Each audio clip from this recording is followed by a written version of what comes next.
Hello. Yeah, so what we're trying to do today is we want to set up Asana webhook. So the idea is we want to track section movement, not task movement in the section. So let's say, for example, we move a section, we move a task from one section to another section. So we want to be able to track those that particular movement. And unfortunately, the current available module in make.com does not allow for that particular action. So considering the API documentation and how to embed a webhook into Asana. So the first thing is to make an API call to the endpoint webhooks. So we are making an API call to the endpoint webhook.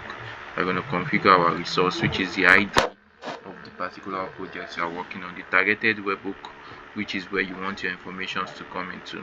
So your filter, your resources, your action, and then the field that you're trying to target. Then you're going to send them. Before you make a request, you have to make sure that your webhook is active. The webhook you're trying to target, you want to make sure that it is active. So once that webhook is active, then you want to set up a response webhook.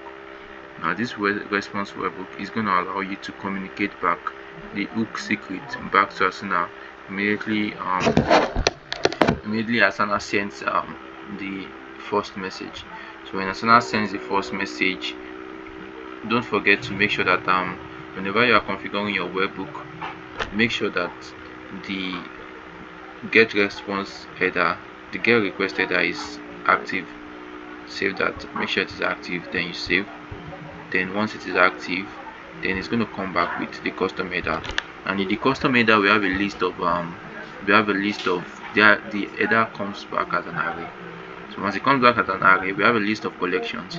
In those lists of collection contains the hook secret that needs to go back to Asana, and that can only be pulled with the function get and map function. The map function helps us to merge the name to the hook secret, and then the get function pulls out the particular value of that particular collection. So once that comes in, then you can see that here contains what a 200 status is sent back. So yeah, that is how to connect the webhook to Asana. I hope this is self-explanatory.